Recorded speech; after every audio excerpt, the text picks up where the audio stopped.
Now we're joined by Raza Nadim, the spokesperson for the Muslim Public Affairs Committee in the UK. Raza, thanks for joining us. And as we've just heard there, activists at the demonstration outside the BBC yesterday believe the minimal coverage of the terrorist attack is a sign of Islamophobia in the mainstream media. Do you agree? Well, yes, I think it's been actually quite shocking if you look, not just in UK, but in Europe and many of the kind of North American channels as well. The story was hardly covered, if at all.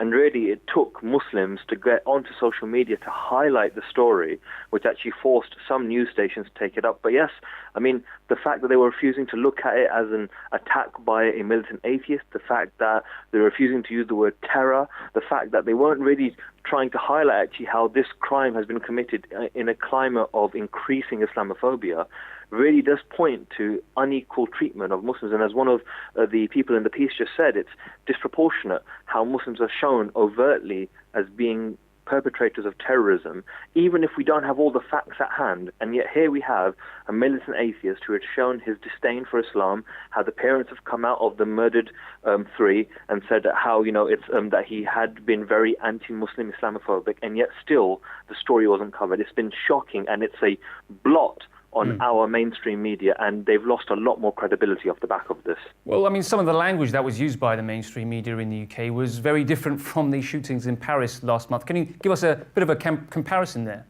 Oh yes, of course. I mean, well, when the killings happened, the horrific killings in Paris with the Charlie Hebdo cartoonist, straight away the word terror was used. And it was very interesting because when you analyze this and other scenarios that have taken place where Muslims commit crimes, the word terror is used in every scenario, and how it's, or even words like radical, extremist, militant. But yet in this particular case, it seems as if those words have escaped the vocabulary and the dictionary of all these journalists, and as if those words are reserved just for the Muslims. Well, I mean, why can't the mainstream media just say that Craig Higgs, the murderer, was a terrorist? I mean, if they accuse the Kouachi brothers of terrorism, surely they should call Higgs a terrorist.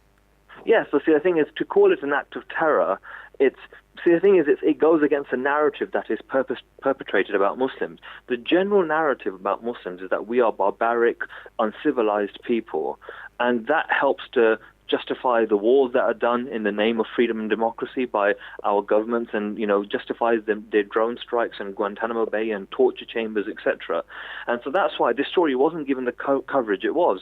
And also the reason why they couldn't use the word terrorism is because if you start looking at the root cause of this terror, where this militant atheist killed these Muslims, you'd realize that the root cause is mainly our mainstream media, because the way Muslims are portrayed leads to more hate, and that drip effect of constant anti-Muslim stories has led to this killing. And there have been other killings too, it's just that they aren't referred to in these terms.